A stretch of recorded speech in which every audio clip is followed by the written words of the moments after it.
হে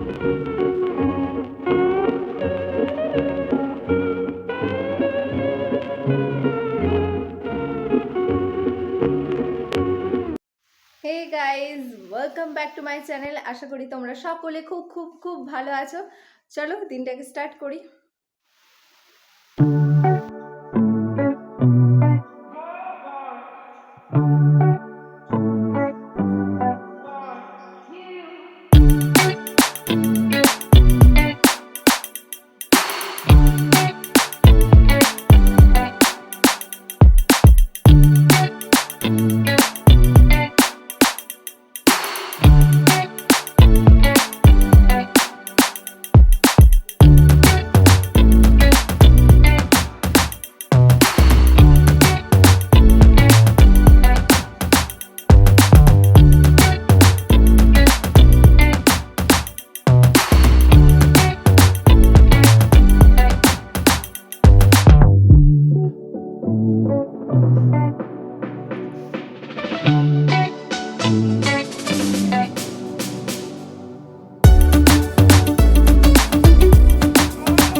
তো আমি ফ্লিপকার্ট থেকে একটা মোবাইল স্ট্যান্ড অর্ডার করেছিলাম, সেটাই এসেছে।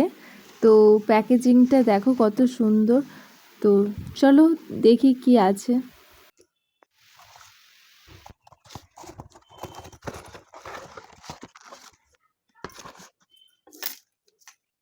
ওয়াও, আপাতত দেখার বিষয় হচ্ছে এটার সাথে ঠিক যেমন কোম্পানি মানে ক্যাটালগে দেখিয়েছে ঠিক তেমনটাই রয়েছে। এবার দেখার বিষয় হচ্ছে এটা কাজ করবে কি করবে না। তো প্যাকেজিং নিয়ে কোনো কথা হবে না, প্যাকেজিং একদম ভালোভাবেই আছে। তো এখানে যেটা বলেছে ব্যাটারি রিপ্লেসমেন্ট করা যাবে তার ইনস্ট্রাকশন দেওয়া আছে, ওয়্যারলেস সেলফি স্টিক আছে, তার সমস্ত কিছু ইনস্ট্রাকশন দেওয়া আছে।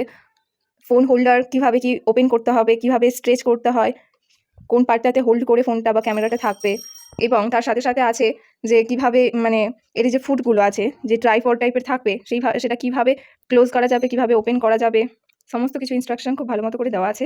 প্যাকেজিং তো খুবই ভালো আছে। তো চলো এটাকে এবার খুলে দেখা যাক। আর এর ভিতরে আরেকটা কি আছে, তো আচ্ছা এক্সট্রা কিছু নেই, এক্সট্রা হচ্ছে বিলটা আছে।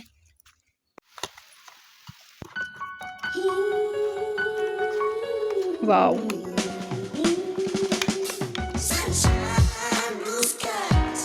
এত ছোটোর মধ্যে এত লাইট ওয়েট, মানে এটা তো বেশ ভালো লাগছে। কিন্তু এটা কতটা কাজে দেবে জানি না, তবে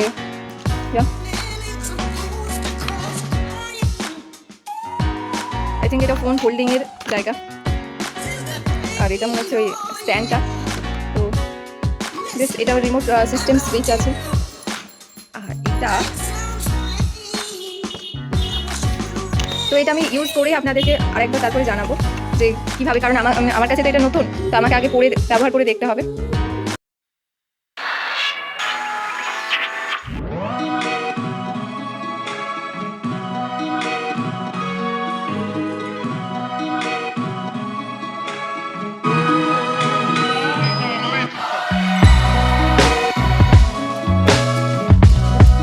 তো এখানে আমার এই ল্যাপটপটা এইরকম ঠিক সেম কারণ হয়েছিল আজ থেকে 3 মাস আগে। তো তখন এরকম কিছুতেই অন হচ্ছিল না, মানে এই ডায়াগনস্টিক আমি যদি এখান থেকে এখন এক্সিটে যাই, তো এক্সিটে গিয়েও কিছু হচ্ছে না। এই যে তো এরকম আমি যেখান থেকে নিয়েছিলাম ই মলে, কলকাতার, তো ওই মলে গিয়ে আবার সারিয়েছিলাম। সারিয়ে বললো যে হ্যাঁ 3 মান্থের ওয়ারেন্টি দিয়েছিল। তারপরে বলেছিল যে ময়েশ্চারের জন্য হয়তো এই যে কিবোর্ডগুলো আছে কোনোভাবে ময়েশ্চার কারণে এটা হয়েছে। তো বুঝতে পারছি না, ঠিক সেম জিনিসটা আমার কাছে 2,500 টাকা নিয়েছে শুধুমাত্র এই কিবোর্ডটাকে নতুন করে চেঞ্জ করার জন্য। তো বুঝতে পারছি না, মানে এরকম অনেক দিন থেকেই হচ্ছে, প্রায় 1 মাস হতে গেল। আমার এই সামনে বিএডের এক্সাম, হ্যানা ত্যানা অ্যাসাইনমেন্ট এসব করে আর হয়নি। তো ভাবছি কালকে আরেকবার ইমলে যাবো। তো বুঝতে পারছিলাম, তো গেলে মনে হচ্ছে সেম ওরা একই বলবে। তো আজকে কালকে যদি যাই তাহলে আমি ভাবছি ইমলেরই অন্য কোনো সেন্টারে দেখাবো, মানে ভেলোসিটিতে আর যাবো না। যে ব্যাপারটা আসলে কি হচ্ছে, মানে আদৌ কি ঠিকঠাক চেঞ্জ করেছিল? তো ওখানে যথেষ্ট অথেন্টিসিটি থাকে। আমার কিবোর্ডটা আমাকে যেটা চেঞ্জ করেছে সেটা আমার হাতে হ্যান্ড ওভারও করেছে। কিন্তু বুঝতে পারছি না, জাস্ট ফেড আপ হয়ে গেছি। কি যে ল্যাপটপটা হলো সত্যি। তো আমি এইমাত্র ভেলোসিটিতে ফোন করেছিলাম। তো যেহেতু আমার এখানে 23rd 6 মান্থে নিয়েছিলাম, তাই আর 3 মান্থ ওয়ারেন্টি আছে। তো তাই ওরা বলল ঠিক আছে নিয়ে আসো, বা যদি দেখছি কালকে নিয়ে আসো। আর আমি জিজ্ঞাসা করলাম যে আমার তাহলে ফ্রিতে সার্ভিসটা দেবেন? তো বললো হ্যাঁ ঠিক আছে। তো কালকে গিয়ে দেখতে হবে। ভাগ্যিস আমি এটা বিলটা গুছিয়ে রেখেছিলাম বলে, না হলে পারে হতো না, সার্ভিসটা পেতাম না ফ্রিতে। তো ব্যাস এইটুকু আপডেট।